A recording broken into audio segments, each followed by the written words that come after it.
কচুরি তো ভালো হবে, ছাতুর কচুরি অবভিয়াসলি।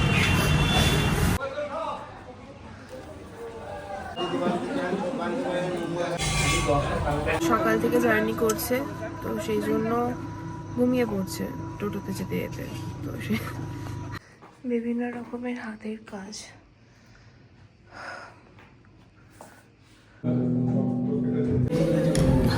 ঠিকই আছে, শান্তিনিকেতনে এটা পাচ্ছি অনেক।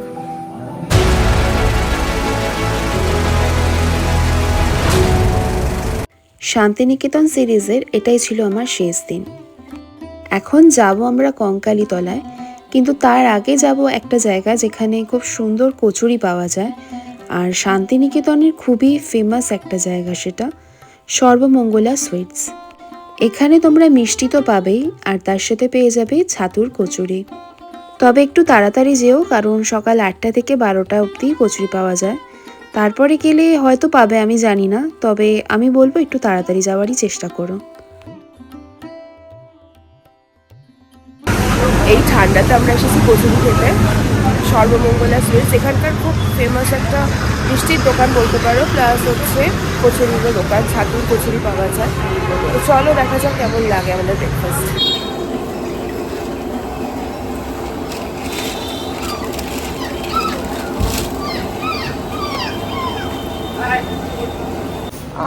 তুমি বেঁধে রেখেছো বাবা, এই আর একজন ঘুরছে।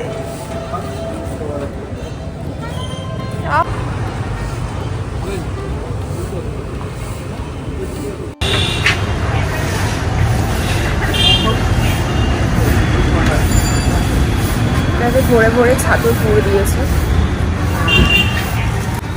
ছোলার ডাল, আলু তরকারি।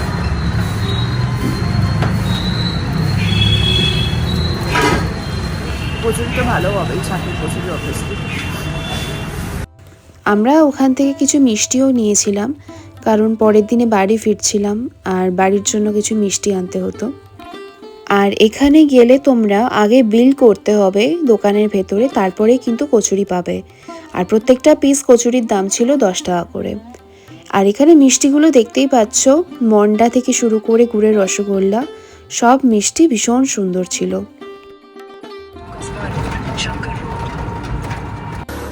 আমার মা এখন দাঁড়িয়েছে একটা চায়ের দোকানে, কারণ সকাল থেকে জার্নি করছে তো সেই জন্য ঘুমিয়ে পড়ছে টোটোতে যেতে যেতে। তো সে একটা দোকানে চা খাবে এখন, তারপরে আমরা কঙ্কালীতলায় যাচ্ছি।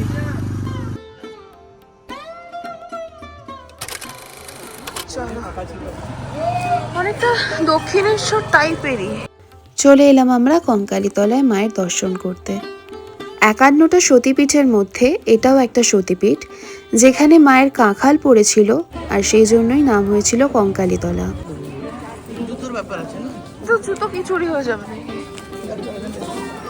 মন্দির চত্বরে ক্যামেরা অ্যালাউ করলেও কিন্তু মন্দিরের ভেতরে ক্যামেরা অ্যালাউ করবে না।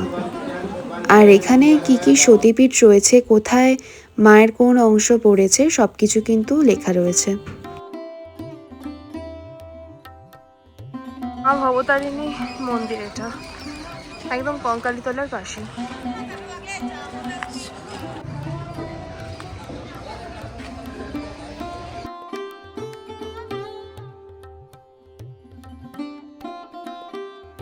এবারে এখান থেকে যাব আমরা ক্যাফে আমলিতে, যেটা ওই আরবিএন মানে রবীন্দ্রভারতী মিউজিয়ামের একদম কাছে রয়েছে।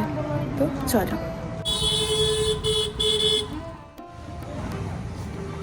সুন্দর, ভেরি অ্যাস্থেটিক। আমলি ক্যাফেতে ঢুকতে ঢুকতে আমাদের প্রায় সন্ধে হয়ে গেছিল, আর এখন যেহেতু শীতকাল সেই জন্য একটু তাড়াতাড়ি সন্ধেটা হয়। আমি বলবো তোমরা যদি যাও তাহলে সকালে যেও, কারণ এর যে আসল রূপ সেটা সকালেই বোঝা যাবে।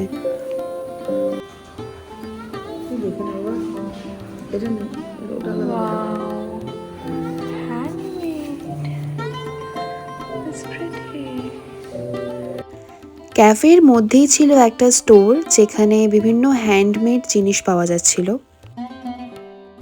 তো এটা হচ্ছে আমলি ক্যাফে, যেটা খুব সুন্দর। আমরা রাত্রিবেলা এসেছি তাই জন্য অতটা এক্সপ্লোর করতে পারলাম না, কিন্তু নেক্সট কখনো এলে সকালে ডেফিনেটলি আসবো। ছিল বিভিন্ন রকমের ড্রেস, শাড়ি, টপ, তাছাড়াও হ্যান্ডক্রাফট যে প্রোডাক্টসগুলো হয় বা এই যে হার, বিভিন্ন জুয়েলারি, সব কিছুই ছিল ওখানে।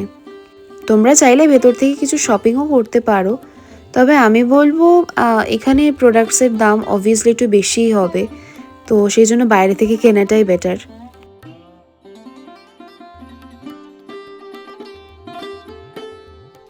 আমি নিয়েছিলাম একটা ক্লাসিক কোল্ড কফি আর তার সাথে টিরামিসু।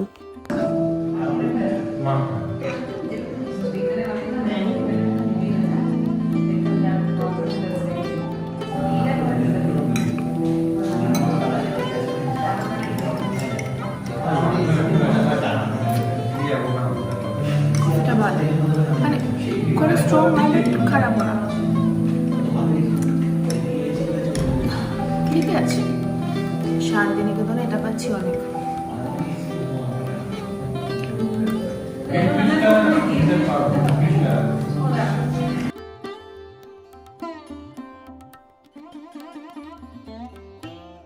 আজকের মতো ভিডিওটা এখানেই শেষ করছি।